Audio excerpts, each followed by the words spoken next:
Hayırlı gün әріптестер.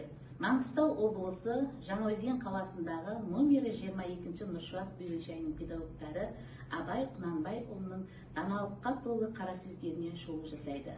Абай Құнанбайұлы, бірінші қара сөзі. Бұл жасқа келгенше жақсы өткіздік пе, жаман өткіздік пе, әйтеуір бір талай өмірімізді өткіздік. Алыстық, жұлыстық, айтыстық, тартыстық, әурешілікті көре келдік. Енді жер ортасы жасқа келдік. Қажыдық, жалықтық, қылып жүрген ісіміздің баянсызын, байлауысын көрдік. Бәрі қоршылы екенін білдік. Ал енді қалған өмірімізді қайтып, не қылып өткіземіз?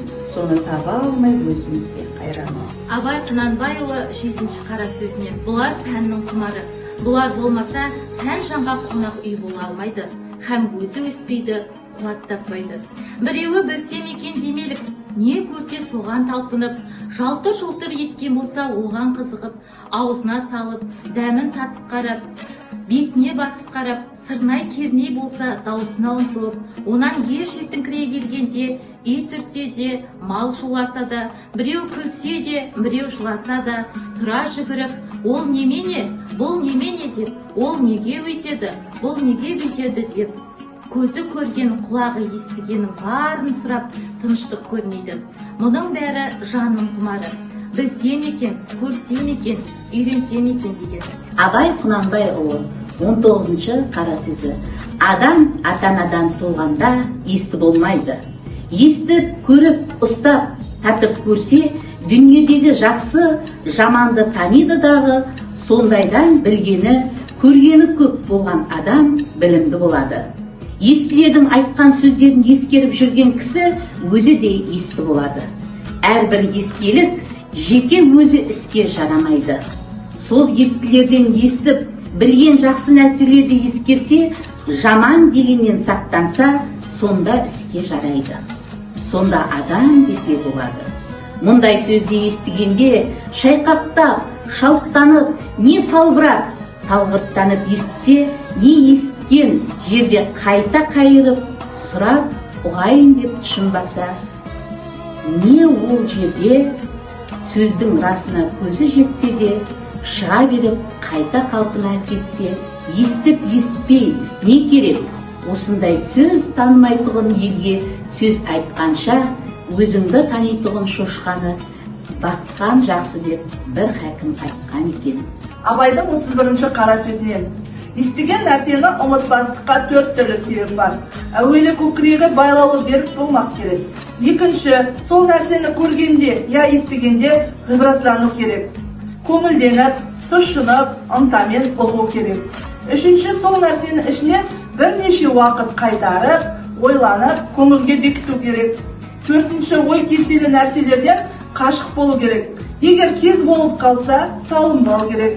Ой кеселері уайымсыз, салғырттық, ойыншы, күлкішілдік, я бір қайғыға салыну, я бір нәрсеге құмарлық пайдалау секілді.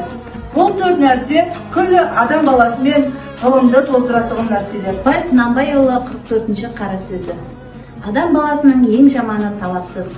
Талап қылушылар неше түрлі болады. Һәм талаптың өзі де түрлі. Һәм сол талаптардың қайсысының соңына түссе де, бірінен бірі өнерлі, тұрлаулырақ келеді. Ләкин адам баласы я талапты, я талапсыз болсын. Әйтеуір бәрекелдіні керек қылмайтығын болмайды. Әрнешік орынсыз ба, орынды ма, бәрекелді деушінің көңіл іздеп тұрады.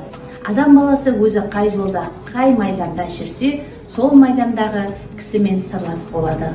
Жасында ғылым бар деп ескермедім, пайдасын көре тұра тексермедім.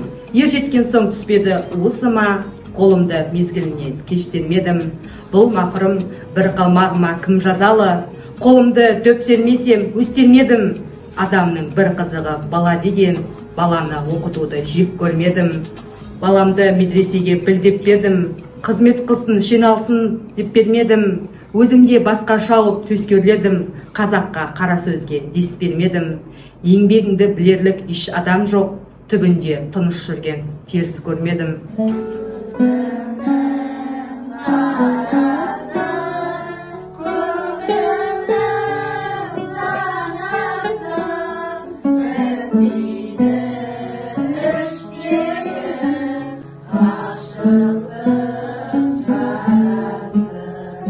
Мен